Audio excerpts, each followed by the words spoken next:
Second session. Jesse, Bobby B. The barbarian king who hates democracy, wakes up from the back alley of the bar after he got blackout drunk before the destruction of the bar happened. He goes in and notices that the bar was broken, the barkeeper is gone, and 2 soldier backpacks are looted. He decides to deal in with the dark elves at the table. He bets 1 silver. He lost, and the dark elves are mad at him. One of them took out their sword by making their glove transform and stabs the table. Jesse tries to do the same with his hammer, but he only made it shake a little. I don't know happens here, he might have met the guy at the broken bar. He leaves and decides to head to Northville. Philip, forgot his name, Chan, a mantis person assassin, walks in the bar and saw what Jesse saw. He decides to join the dark elves in their card game. He bets in 1 copper, he lost, and he decides to leave. He visits a shop in Snowville and buys 2 daggers with a discount. Now he has a total of 3 daggers on him, which is bad because he fears the number 3. He decides to leave towards Northville. Lily and Brody enter. They're both poor dwarf or gnome bards who are a couple. Brody has a saxophone that can triple in size and will be much taller than him, and Lily has a piccolo trombone. They enter the bar and see a mangy dog. Lily is chill with the dog and the dog is chill with her. Brody decides to play his saxophone and it was when horribly, the dog's head explodes from this. They each found a beetle, either before they left or after they left the bar. Lily wants to take Brody's beetle into her custody because he killed the mangy dog.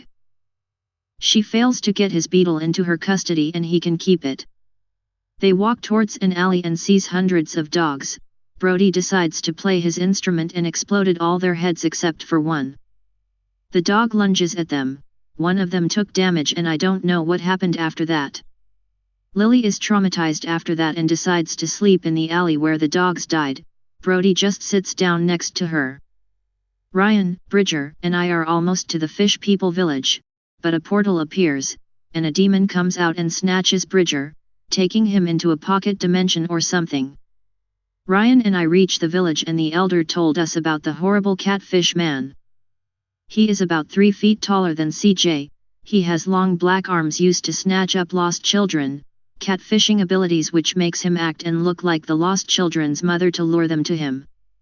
Catfish man appears, and Ryan tries to talk to him, but he insulted him instead. Now we're fighting him. Ryan is the main offense while I'm the main support. Catfish man hits us with his long arms. Ryan just punches his ass and I occasionally throw rocks at him and heal Ryan with my magic water. We finally defeated him, and he will come back stronger than ever if we keep traveling along the river. We're basically fucked if he shows up. The fish people are happy that the threat is gone. They brought the enchanted chest as a token of their gratitude. Ryan got a swap potion. He chooses 2 items and they can swap whenever he wants to. It's like how the dark elf changes his glove into a sword. I got a cool cloth. A cloth that chills things whenever they're covered from it. Great for raw meat and other things that need to be cool. We also got 4 gold each. We hella rich from before. CJ, Isaac, Porter, the 2 soldiers, the barkeeper, and the pimp are on their way to Northville. An orc raider surprised attack Isaac and killed him by chopping off his head.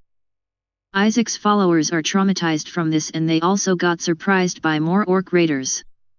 They got raped and then got their heads chopped off. After that, a goblin shows up and looted the fuck out of their corpses, so CJ and Porter don't get the loot. Porter passed out from this event and his boyfriend took over his body. They arrive at Northville and see a hanging going to happen. He saw a wanted poster, which shows Bridger's face, but he notices that they got the wrong person, so he decides to save him by reading a Bible verse. The verse doesn't relate to the situation that much, but the people are persuaded that they shouldn't kill the man. People disperse and the mayor, who is also an executioner, leaves the scene. CJ picks up the executioner mask and axe. He talks to the person who almost got hanged. The person thanked him and revealed to him that he's a murderer and a rapist. CJ puts on the executioner mask and chops off his head with the axe. The people and the mayor saw this and got somewhat pissed because they believed a God-loving giant about being more pacifist but saw this shit happen. CJ and Jack's boyfriend enter a shop and meets a bearded woman. CJ immediately got flustered and needs to greet her. He can either say hello, ma'am, or hello, sir. There's only one correct answer and he got it right. He wanted to buy scale mail armor but he's poor as fuck. He persuaded her for a discount, but he can only get it if she has sex. He prays for God to help him, but he said that if CJ has sex, he won't answer his prayers for the rest of the session. CJ persuaded Jack's boyfriend to have sex with the bearded lady. CJ bought the armor. The bearded lady exploded, and it's revealed that Jack's boyfriend has space AIDS. CJ takes his money back and sees Jesse outside. Jesse announced that he's going to get rid of the democracy by running for mayor, but the people told him to fuck off and told him run in the election that's coming up. He decides to run in the election and a political debate is going to start. The competition is made up of a mafia leader, an elderly fish person, and someone else that I forgot about. CJ approaches Jesse to help him win the debate and Jack's boyfriend decides to go the local bar. Jesse told CJ to sabotage one of the competition by destroying one of their stand. CJ succeeds, and the elder fish person broke their neck from this. Jesse keeps getting negative feedback from the audience and CJ steps in with a Bible verse for Jesse to read. The audience wasn't swayed from this and questions Jesse's legitimacy because of his relations with CJ. Jesse lost the debate and the mafia leader wins. Northville is going in ruins and Jesse is about to be executed by the mafia leader. Philip shows up and helps them fight the mafia. They won and the town is all fucked up. Lily wakes up from her sleep in the alley and both leave for Northville. They found a few beetles on the way there and they meet up with Jesse, CJ, and Philip. Jesse tries to hide the scene by opening his arms so Lily and Brody won't see, but they saw it anyway. The group decides to check the ruined town for anything good. They found lots of health potions and an enchanted chest and they took a gamble. I forgot what Jesse got. Philip got a genie's lamp and accidentally rubbed it. CJ finally got the fire sword. I forgot what Brody got, and Lily got a ghost in the bottle. The genie comes out and told Philip that if he kills every beetle he sees, he can grant one wish. Lily and Brody's beetles are fucked. Lily can either let the ghost go, keep it in the bottle, or drink the ghost. She decides to open it and the god of apocalypse is released. CJ prays to ask God if he can help, and he said that there's nothing he can do to this.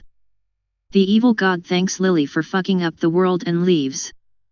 Lily searched for another beetle and secretly put it in her inventory. End of Session 2, Campaign 1.